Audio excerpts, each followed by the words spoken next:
vocês que nos deram a vida e estão nos ensinando a viver lá com dignidade. Não bastaria obrigado a vocês que se deram inteiros, que muitas vezes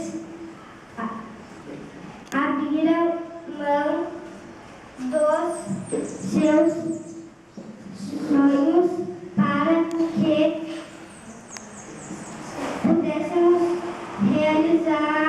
realizar os nossos que ficam felizes por esta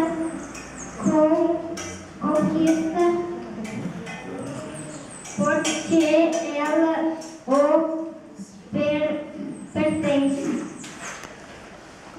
Aos mestres, são pessoas, alguns são professores, poucos são mestres. Aos primeiros